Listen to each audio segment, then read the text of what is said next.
हिंदी कथा साहित्य के अमर कथाकार मुंशी प्रेमचंद की एक अनुपम रचना गोदान आप सुन रहे हैं प्रीति सहगल की आवाज़ में।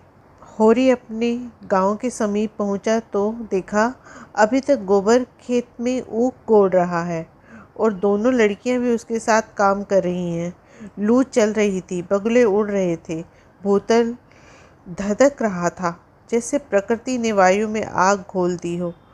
यह सब अभी तक खेत में क्यों है? क्या काम के पीछे सब जान देने पर तुले हुए हैं? वह खेत की ओर चला और दूर से ही चिल्लाकर बोला, आता क्यों नहीं गोबर? क्या काम ही करता रहेगा? दोपहर ढल गई, कुछ सूझता है कि नहीं? उसे देखते ही तीनों ने कुदालें उठा ली और उसके साथ हो लिए।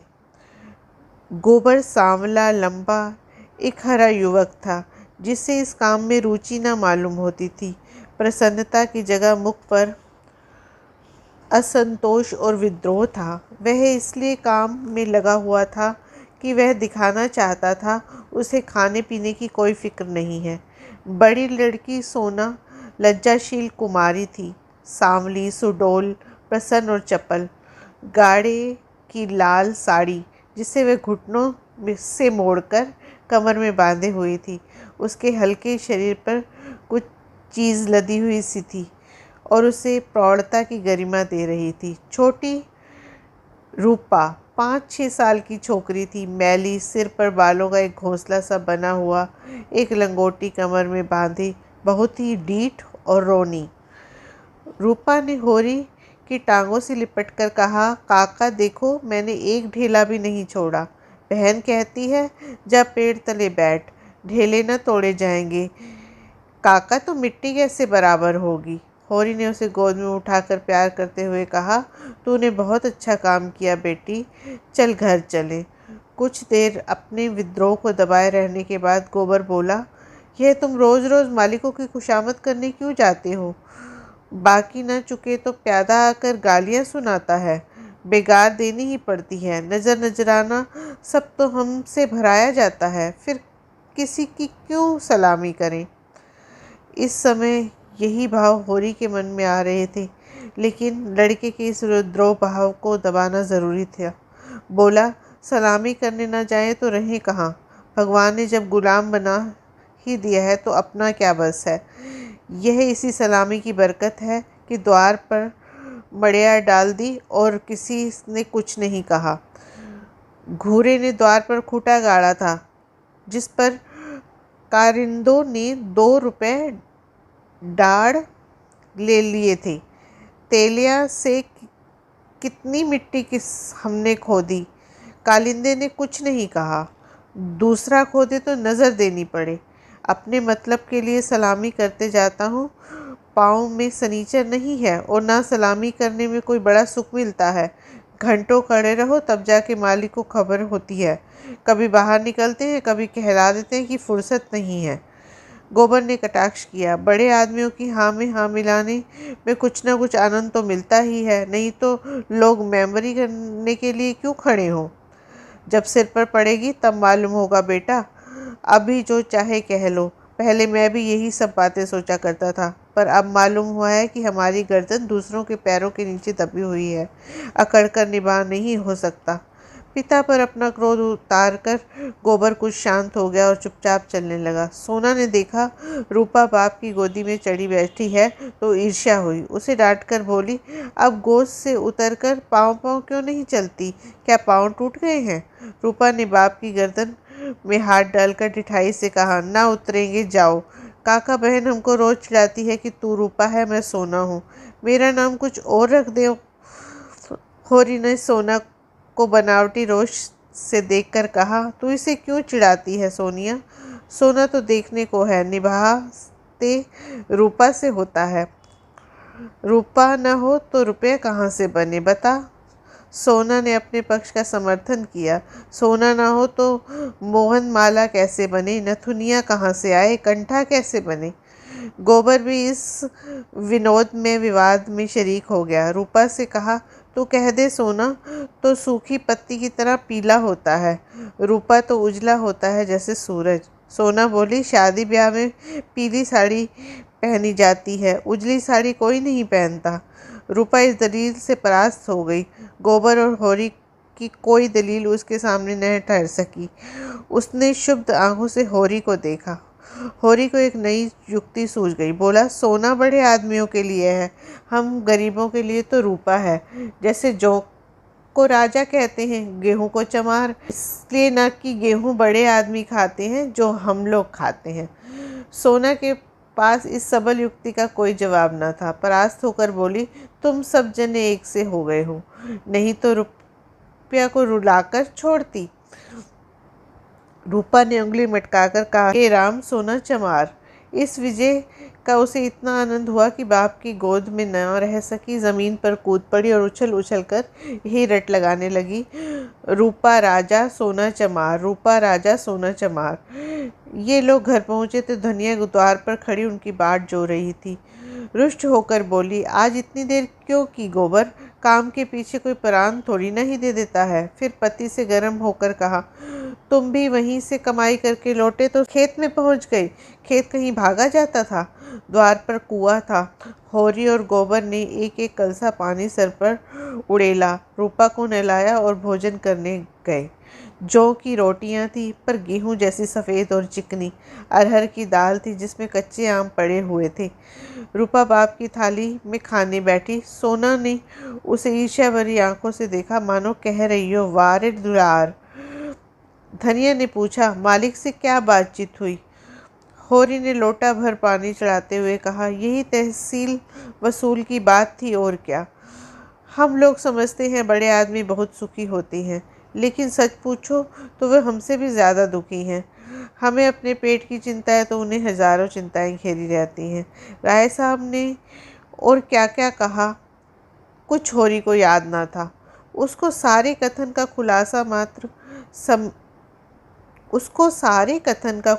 मात्र उसके स्मरण में चिपका हुआ रह गया था। गोबर ने व्यंग किया, तो फिर अपना इलाका हमें क्यों नहीं दे देते?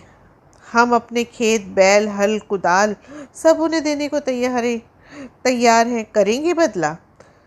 यह सब धूर्तता है, निरी मोट मर्दी।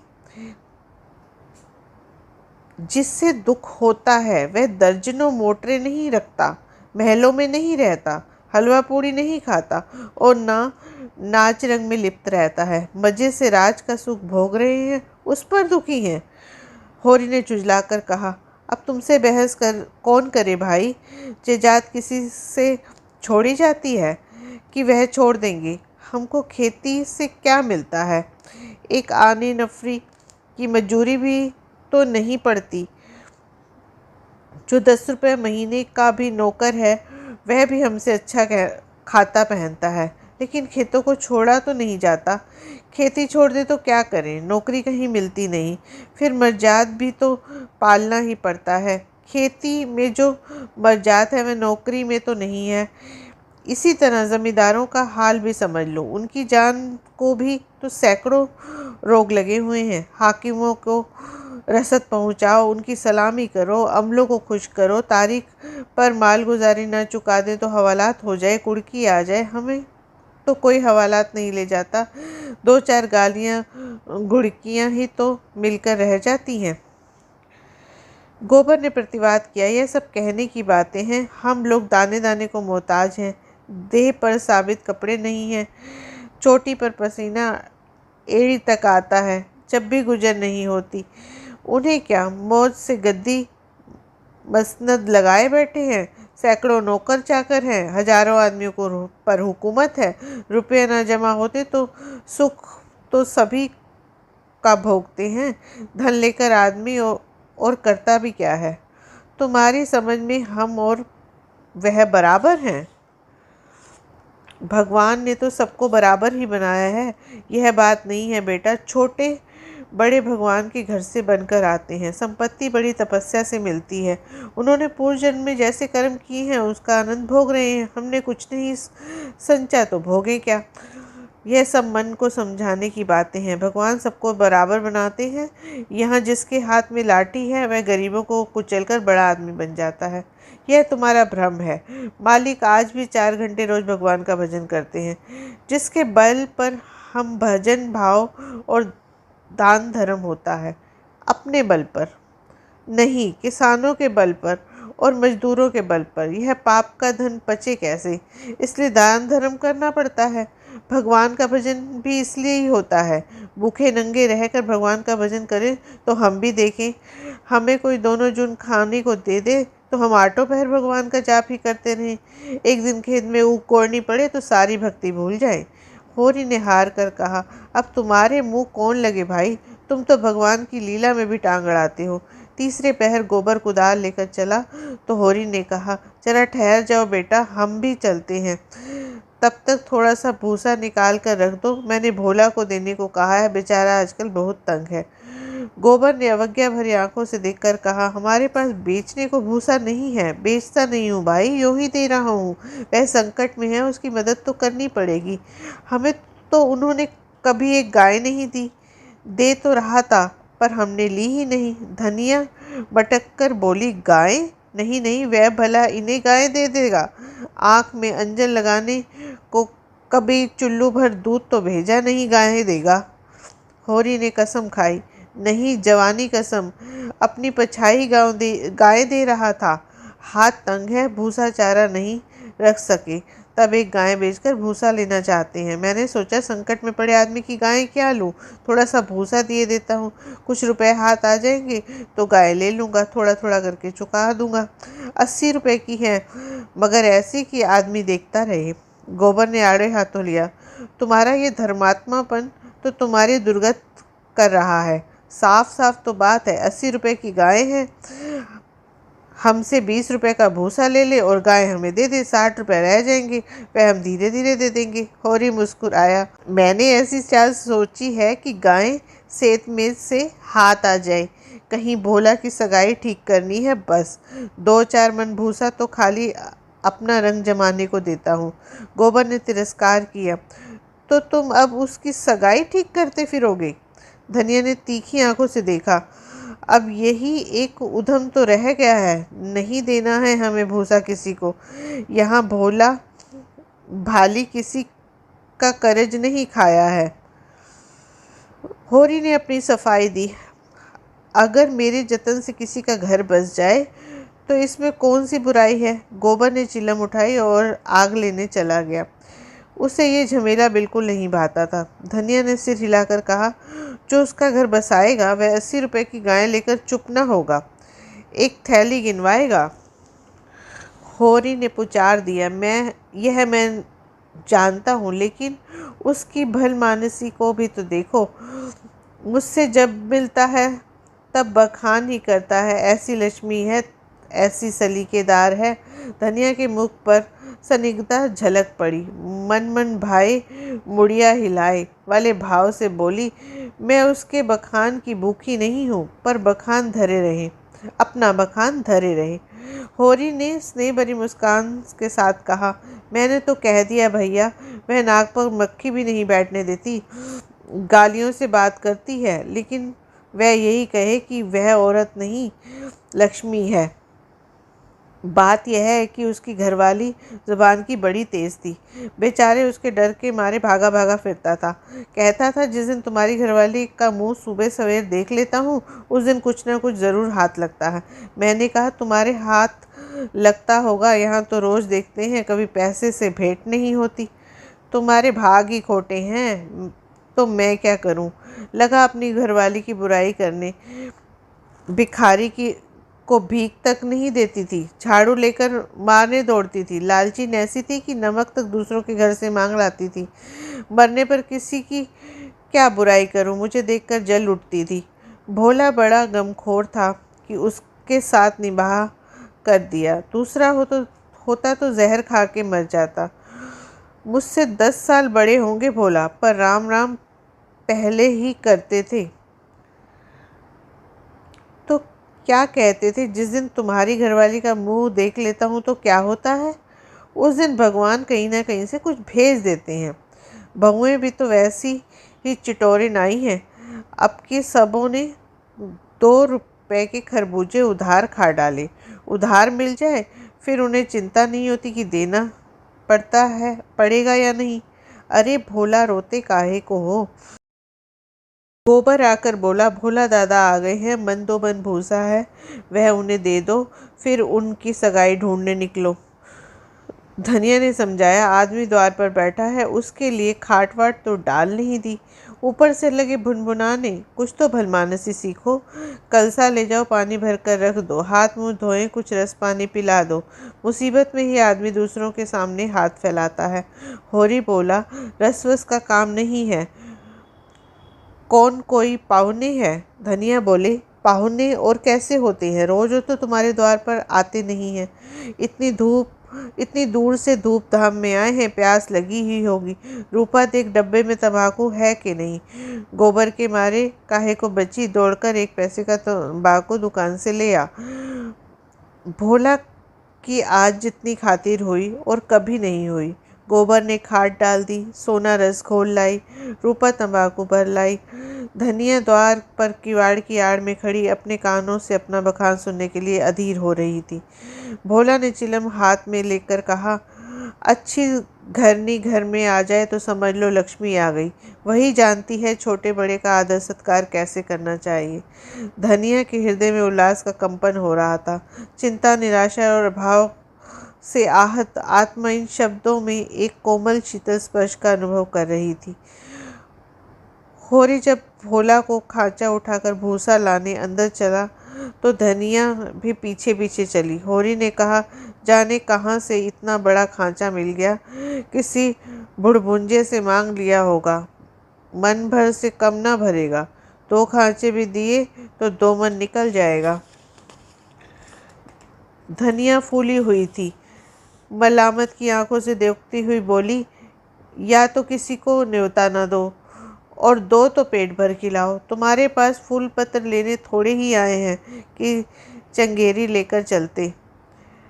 देते ही हो तो 2-3 खांचे दे दो। भला आदमी लड़कों को क्यों नहीं लाया, अकेले कहाँ तक ढोएगा, जान निकल जाएगी। 3 खांचे तो मेरे दिए न दिए जाएंगे, तब क्या 1 खांचा देकर टालोगे? गोबर से कह दो अपना खांचा भरकर उसके साथ चला जाए। गोबर ऊख गोड़ने जा रहा है, एक दिन ना गोड़ने से ऊख ना सूख जाएगी। यह तो उसका काम था कि किसी को अपने साथ ले लेते। भगवान के दिए 2-2 बेटे हैं, ना होंगे घर पे, दूध लेकर बाजार गए होंगे। यह तो अच्छी दिल लगी है कि अपना माल भी दो और उसके घर तक भी पहुंचा कर दो। लाद दे, लदा दे, लादने वाला भी साथ कर दे। अच्छा भाई, कोई मत जाए, मैं पहुंचा दूंगी। बड़ों की सेवा करने में लाज नहीं है। और 3 खांचे उन्हें दे दूं तो अपने बैल क्या खाएंगे? यह सब तो न्योता देने से पहले ही सोच लेना था। ना हो तो तुम गोबर दोनों जने चले जाओ। मुरोवत मुरोवत की तरह की जाती है, अपना घर उठाकर नहीं दे दिया जाता। अभी जमींदारों का प्यादा आ जाए तो अपने सिर का भूसा लाद कर पहुंचाओगे तुम, तुम्हारा लड़का लड़की सब। और वहाँ साइत मन दो मन लकड़ी भी फाड़नी पड़े। जमींदार की बात और है। हाँ, वह डंडे के जोर पर काम लेता है ना, उसके खेत नहीं जोतते। खेत जोतते हैं तो लगान नहीं देते। अच्छा भाई, जान ना खा, हम दोनों चले जाएंगे। कहाँ से कहाँ मैंने इन्हें भूसा देने को कह दिया। या तो चलेगी, नहीं चलेगी तो दौड़ने लगेगी। तीनों खांचे भूसे से भर दिए। गोबर कुड़ रहा था। उसे अपने बाप का व्यवहार में जरा भी विश्वास नहीं था। वह समझता था वह जहाँ जाते हैं वहीं कुछ ना कुछ घर से खो आते हैं। धनिया प्रसन्न थी। रहा होरी, वह धर्म और स्वाद के बीच में डूब उतर रहा था। होरी और गोबर मिलकर 1 खांचा बाहर लाए। भोला ने तुरंत अपने अंगोछे से बीड़ा बनाकर सिर पर रखते हुए कहा, मैं इसे रखकर अभी भागा आता हूँ। यह खांचा एक खांचा और लूँगा। होरी बोला, एक नहीं, अभी दो और भरे धरे हैं और तुम्हें ना आना पड़ेगा। मैं और गोबर एक एक खांचा लेकर तुम्हारे साथ ही चलते हैं। भोला स्तंभित हो गया। होरी उसे अपना भाई बल्कि उससे भी निकट जान पड़ा। उसे अपने भीतर एक ऐसी तृप्ति का अनुभव हुआ जिसने मानो उसके संपूर्ण जीवन को हरा कर दिया। तीनों भूसा लेकर चले तो राह में बातें होने लगी। भोला ने पूछा, दशहरा आ रहा है, मालिकों के द्वार पर तो बड़ी धूमधाम होगी। हाँ, तंबू शामियाने गढ़ गया है। अब की लीला में मैं भी काम करूंगा। राय साहब ने कहा है तुम राजा जनक का माली बनना पड़ेगा। मालिक तुमसे बहुत खुश हैं, उनकी दया है। एक क्षण भर भोला ने फिर पूछा, शगुन के लिए रुपये का कुछ जुगाड़ कर लिया है? माली बन जाने से तो गला न छूटेगा। होरी ने मुंह का पसीना पोंछकर कहा, उसी की चिंता तो मारे डालती है दादा। अनाज तो सब का सब खलियान में ही तुल गया।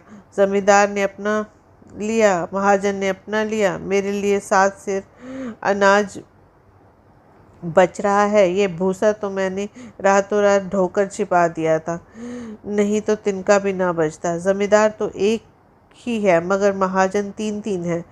साहुआइन अलग, मंगरू अलग और दाता दिन पंडित अलग। किसी का ब्याज भी पूरा न चुका। जमींदार के भी आधे रुपए बाकी रह गए।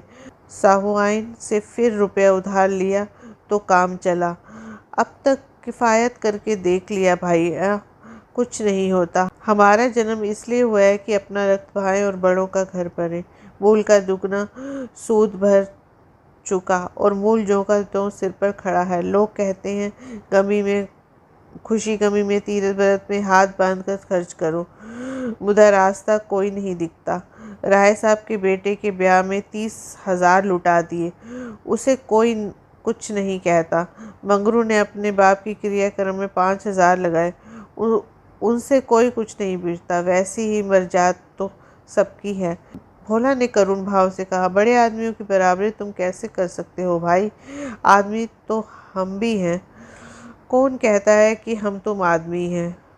हम में आदमियत कहाँ? आदमी वह है जिसके पास धन है, अख्तियार है, इल्म है। हम लोग तो बैल हैं और जुतने के लिए पैदा हुए हैं। उस पर एक दूसरे को देख नहीं सकते। एका का नाम नहीं। एक किसान दूसरे के खेत पर ना चढ़े तो कोई जाफा कैसे करे? प्रेम तो संसार से उठ गया। बूढ़ों के लिए अतीत के सुखों को वर्तमान में दुखों और भविष्य के सर्वनाश से ज़्यादा मनोरंजक और कोई प्रसंग नहीं होता। दोनों मित्र अपने अपने दुखड़े रोते रहे। भोला ने अपने बेटों के करतूत सुनाए, होरी ने अपने भाइयों का रोना रोया। तब एक कुएं पर बोझ रखकर पानी पीने के लिए बैठ गए। गोबर ने बनिए से लोटा मांगा और पानी खींचने लगा। भोला ने सहृदयता से पूछा, बंटवारे के समय तो तुम्हें बड़ा रंज हुआ होगा। भाइयों को तुमने बेटों की तरह पाला था। होरी आर्द्र कंठ से बोला, कुछ ना पूछो दादा, यही जी चाहता है कि कहीं जाकर डूब मरूं। मेरे जीते जी सब कुछ हो गया। जिनके पीछे अपनी जवानी धूल में मिला दी, वही मेरे मुर्दई हो गए। और झगड़े की जड़ क्या थी? यही कि मेरी घरवाली हार में काम करने क्यों नहीं जाती। पूछो, घर देखने वाला भी कोई चाहिए कि नहीं? लेना देना, धरना उठाना, संभालना सहीना यह कौन करे? फिर वह घर बैठी तो नहीं रहती ना। झाड़ू बुहारू, रसोई चौका बर्तन, लड़कों की देखभाल, यह कोई कम काम है? शोभा की औरत घर संभाल लेती है कि हीरा की औरत में यह सलीका था? जब से बंटवारा हुआ है दोनों घरों में 1 जून रोटी पकती है। नहीं, सबको दिन में 4 बार भूख लगती थी। अब खाएं 4 दफ़े तो देखूं। इस मालिक पर में गोबर की माँ की जो दुर्गति हुई है वह मैं ही जानता हूँ। बेचारी अपनी देवरानियों के फटे पुराने कपड़े पहनकर दिन काटती थी। खुद भूखी सो रही होगी, लेकिन बहुओं के लिए जलपान तक का ध्यान रखती थी। अपनी देह पर गहने के नाम पर कच्चा धागा भी नहीं था। देवरानियों के 2-4 गहने बनवा दिए। सोने के ना सही चांदी के तो हैं। जलन यह थी कि यह मालिक क्यों हैं। बहुत अच्छा हुआ कि अलग हो गए, मेरे सिर से बला टली। भोला ने एक लोटा पानी चढ़ाकर कहा, यही हाल घर घर का है भाई। भाइयों की बात ही क्या यहाँ तो लड़कों से भी नहीं पटती, और पटती इसलिए नहीं कि मैं किसी की कुचाल देखकर मुंह नहीं बंद कर सकता। तुम जुआ खेलोगे, चरस पियोगे, गांजे का दम लगाओगे, मगर आए किसके घर से? खर्चा करना चाहते हो तो कमाओ, मगर कमाई तो किसी से ना होगी। खर्च दिल खोल कर करेंगे। जेठा कमाता सौदा लेकर बाजार जाएगा तो आधे पैसे गायब, पूछो तो कोई जवाब नहीं। छोटा जंगी है, वह संगत के पीछे मतवाला रहता है। सांझ हुई और ढोल मंजीरा लेकर बैठ जाए। संगत को मैं बुरा नहीं कहता, गाना बजाना ऐब नहीं, लेकिन यह सब काम फुर्सत के हैं। यह नहीं कि घर का तो कोई काम न करो, आठों पैर उसी धुन में पड़े रहो। जाती है मेरे सिर सानी पानी मैं करूं, गाय भैंसे मैं धोऊं, दूध लेकर बाजार मैं जाऊं। यह गृहस्थी जी का जंजाल है, सोने की हंसिया, जिससे न उगलते बनता है न निगलते। लड़की है धुनिया, वह भी नसीब की खोटी। तुम तो उसकी सगाई में आए थे, कितना अच्छा घर-वर था। उसका आदमी बम्बई से दूध की दुकान करता था। उन दिनों वहाँ हिंदू मुसलमानों का दंगा हुआ तो किसी ने उसके पेट में छुरा घोंप दिया, घर ही चौपट हो गया। वहाँ अब उसका निबाह नहीं। जाकर लिवा लाया कि दूसरी सगाई करा दूंगा, पर मगर वह राजी ही नहीं होती, और दोनों भांजे हैं कि दिन रात उससे जलाती रहती हैं। घर में महाभारत मचा रहता है। विपत की मारी यहाँ आई, यहाँ भी चैन नहीं। इन्हीं दुखड़ों में रास्ता कट गया। भोला भोला का पुरवा था तो छोटा, मगर बहुत गुलजार। अधिकतर अहीर ही बसते थे, और किसानों के देखते इनकी दशा बहुत बुरी न थी। भोला गांव का मुखिया था। द्वार पर बड़ी सी चरनी थी, जिस पर 10-12 गायें भैंसें खड़ी सानी खा रही थी, और सारे में एक बड़ा तख्त पड़ा था, जो शायद 10 आदमियों से भी ना उठता। किसी खूंटी पर ढोलक रटी रही थी, किसी पर मंजीरा। एक तार पर कई पुस्तकें बस्ते में बंधी रखी हुई थी, जो शायद रामायण हो। दोनों बहुएं सामने बैठी गोबर पात रही थी, और झुनिया चौखट पर खड़ी थी। उसकी आंखें लाल थी और नाक के सिरे पर भी सुर्खी थी। मालूम होता था अभी रोकर उठी है। उसके मांसल स्वस्थ सुगठित अंगों में मानो यौवन लहर मार रहा था। मुंह बड़ा और गोल था, कपोले फूले हुए, आंखें छोटी और भीतर धसी हुई, माथा पतला पर वक्ष का उभार और गात का वही गुदगुदापन आंखों को खींचता था। उस पर छपी हुई गुलाबी साड़ी उसे और शोभा प्रदान कर रही थी। भोला को देखते ही उसने लपककर अपने सिर पर खांचा उतरवाया। भोला ने गोबर और होरी के खांचे उतरवाए और धुनिया से बोले, पहले एक चिमन भर ला, फिर थोड़ा सा रस बना ले। पानी ना हो तो गगरा ला, मैं खींच दूं। होरी महतो को पहचानती है ना? फिर वह होरी से बोला, धरनी के बिना घर नहीं रहता भैया, पुरानी कहावत है। नाटन खेती बहुरियन घर। नाटे बैल क्या खेती करेंगे और बहुएं क्या घर संभालेंगी।